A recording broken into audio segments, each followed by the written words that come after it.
वज़ीर आज़म वही होगा जिसका नाम राजा रियाज देगा।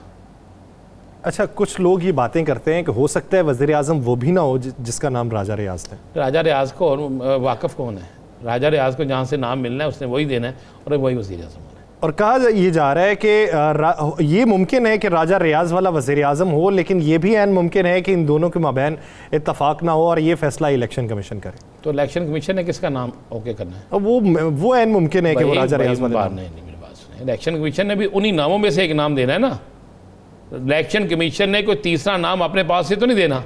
अगर 6 नाम है तो उन 6 नामों में से एक नाम मेरे ख्याल से 4 जाएंगे इलेक्शन। मैं कह रहा हूँ 4 जाएं 1 जाएं, इलेक्शन कमीशन उन्हीं नामों में से सिलेक्शन करनी है, उन्हीं नामों में से एक को किसी एक को कहना है।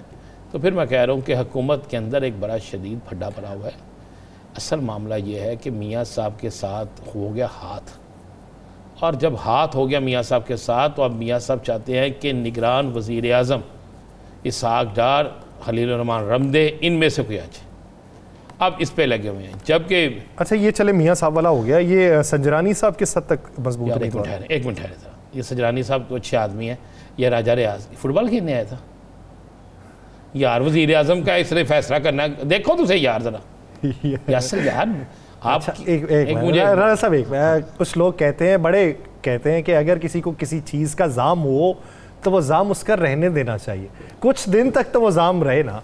अगर कोई समझता है किसी चीज़ को कि मैं इस मनसब का अहल हूँ, तो अगर वो मनसब उसका नहीं भी है तो कुछ दिन की अगर वो सोच विचार चलती है तो क्या एतराज़? नहीं चलिए ठीक है, आपके शहर का है, आप इस पर खुश हैं तो हम क्यों बोलें जी। जो आपके शहर का है हम उसका अदब करते हैं। सादिक सजरानी साहब अच्छे आदमी हैं और मैं समझता हूँ कि एक गैर मुतनाज़ा आदमी है। ऐसे आदमी को अगर मौका मिलता है तो एक अच्छा रहेगा, और एक सबसे छोटे सूबे से हैं, और ये भी एक बड़ी अच्छी सबसे बड़े सूबे से, सबसे बड़े सूबे से, लेकिन आबादी सबसे कम है, महरूमियों वाला सूबा है, और वहाँ से अगर निगरान वज़ीर आज़म आता है तो एक अच्छी बात है। लेकिन मैं एक बात आपको बता दूँ, निगरान वज़ीर आज़म कोई भी आ जाए, मामला कुछ भी हो जाए, मुस्लिम लीग नून के साथ हाथ हो गया है, पीपल्स पार्टी के साथ हाथ हो गया है, अब अगला हाथ मौलाना फजलुर रहमान के साथ होने जा रहा है। आप इसी महीने में एक तो और ऐसे फैसले देखेंगे जिसके बाद आप खुद शशोबंद में बैठ जाएंगे कि हो क्या गया है। अच्छा, आपने कहा हो क्या अगला हाथ मौलाना, मुझे लगा कि बगला हाथ मौलाना फजलुर रहमान से मिलाने जा रहा है। मैंने कहा कि शायद कोई बगला भी आ गया पाकिस्तानी सियासत में। नहीं, अगला हाथ जी, अगला हाथ मौलाना साहब से होने जा रहा है। मैं आपको ये इसलिए कह रहा हूँ कि हम किसी सियासी जमात से तल्लुक़ नहीं रखते, लेकिन सियासी जमात के अंदर की खबर हम देते हैं, आप देख लीजिएगा। अच्छा राना साहब, आप ब्रेक पे जाना है, ब्रेक से पहले वो एक आखिरी बात ये है कि ये 3 साल वाली कोई बात सुनाई दे रही है? नहीं, 3 साल वाली बात तो ज़रूर है कि 3 साल चल जाएगी हुकूमत, उसके बाद फिर, लेकिन नहीं होगा ऐसा। 1 साल नहीं, मेरा ख्याल है 6 से 7 माह। 6 से 7 माह, क्योंकि मुझे तो कुछ लोग तो ये भी कह रहे हैं जब तक IMF की डील मुकम्मल नहीं होती। डील शील का कोई ज़रूरत नहीं है। आप ना यासर, हमें पाकिस्तान की हिस्ट्री से, पाकिस्तान की तारीख से सीखना चाहिए।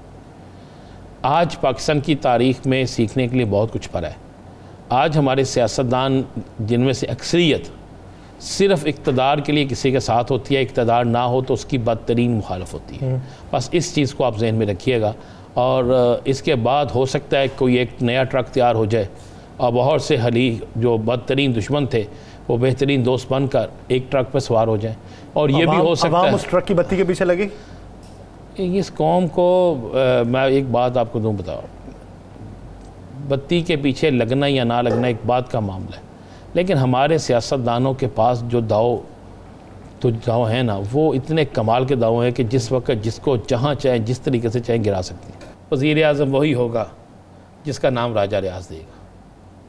अच्छा, कुछ लोग ये बातें करते हैं कि हो सकता है वज़ीर आज़म वो भी ना हो जिसका नाम राजा रियाज है। राजा रियाज को और वाकफ़ कौन है?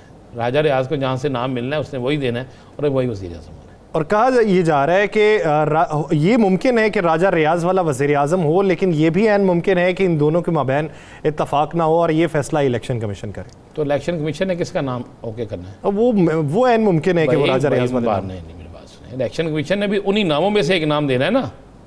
इलेक्शन कमीशन ने कोई तीसरा नाम अपने पास से तो नहीं देना। अगर 6 नाम है तो उन 6 नामों में से एक नाम को, मेरे ख्याल से 4 जाएंगे इलेक्शन। मैं कह रहा हूँ 4 जाएं 1 जाएं, इलेक्शन कमीशन उन्हीं नामों में से सिलेक्शन करनी है, उन्हीं नामों में से एक को किसी एक को कहना है। तो फिर मैं कह रहा हूँ कि हुकूमत के अंदर एक बड़ा शदीद फड्डा पड़ा हुआ है।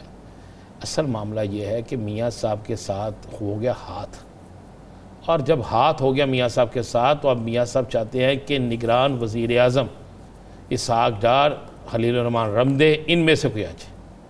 अब इस पे लगे हुए हैं, जबकि अच्छा ये चले मियाँ साहब वाला हो गया, ये संजरानी साहब किस हद तक मजबूत है? एक मिनट ठहरे था, ये संजरानी साहब तो अच्छे आदमी है, ये राजा रियाज फुटबॉल खेलने आया था यार, वज़ीर आज़म का इसने फैसला करना, देखो तुझे यार ज़रा यासर यार आप अच्छा, एक मुझे राणा साहब, कुछ लोग कहते हैं, बड़े कहते हैं कि अगर किसी को किसी चीज़ का जाम हो तो वो जाम उसका रहने देना चाहिए, कुछ दिन तक तो वो जाम रहे ना।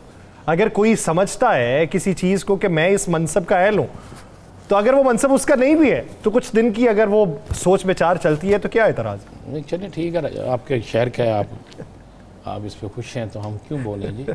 जो आपके शहर का है हम उसका अदब करते हैं। सादिक संजरानी साहब अच्छे आदमी हैं और मैं समझता हूँ कि एक गैर मुतनाज़ा आदमी है। ऐसे आदमी को अगर मौका मिलता है तो एक अच्छा रहेगा, और एक सबसे छोटे सूबे से हैं, और ये भी एक बड़ी अच्छी सबसे बड़े सूबे से, सबसे बड़े सूबे से, लेकिन आबादी सबसे कम है, महरूमियों वाला सूबा है, और वहाँ से अगर निगरान वज़ीर आज़म आता है तो एक अच्छी बात है।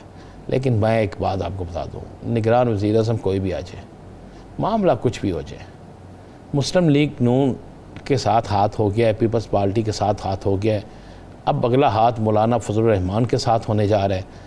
आप इसी महीने में एक तो और ऐसे फैसले देखेंगे जिसके बाद आप खुद शशोबंद में बैठ जाएंगे कि हो क्या गया है। अच्छा, आपने कहा हो क्या अगला हाथ मौलाना, मुझे लगा कि बगला हाथ मौलाना फजलुर रहमान से मिलाने जा रहा है। क्योंकि शायद कोई बगला भी आ गया पाकिस्तानी सियासत में।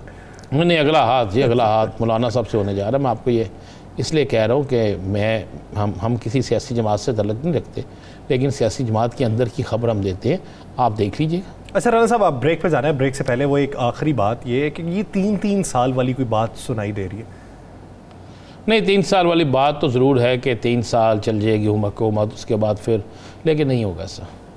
1 साल नहीं, मेरा ख्याल है 6 से 7 माह। 6 से 7 माह, क्योंकि मुझे तो कुछ लोग तो ये भी कह रहे हैं जब तक IMF की डील मुकम्मल नहीं होती, डील शील का कोई ज़रूरत नहीं। आपने यासर हमें पाकिस्तान की हिस्ट्री से, पाकिस्तान की तारीख से सीखना चाहिए। आज पाकिस्तान की तारीख में सीखने के लिए बहुत कुछ पड़ा है। आज हमारे सियासतदान जिनमें से अक्सरियत सिर्फ इक़्तिदार के लिए किसी के साथ होती है, इक़्तिदार ना हो तो उसकी बदतरीन मुखालफ होती है। बस इस चीज़ को आप जहन में रखिएगा, और इसके बाद हो सकता है कोई एक नया ट्रक तैयार हो जाए और बहुत से हली जो बदतरीन दुश्मन थे वो बेहतरीन दोस्त बनकर एक ट्रक पर सवार हो जाए, और ये भी हो सकता है उस ट्रक की बत्ती के पीछे लगे। इस कौम को मैं एक बात आपको दूँ, बताओ, बत्ती के पीछे लगना या ना लगना एक बात का मामला है, लेकिन हमारे सियासतदानों के पास जो दाव हैं ना, वो इतने कमाल के दाव हैं कि जिस वक्त जिसको जहाँ चाहे जिस तरीके से चाहे गिरा सकते हैं।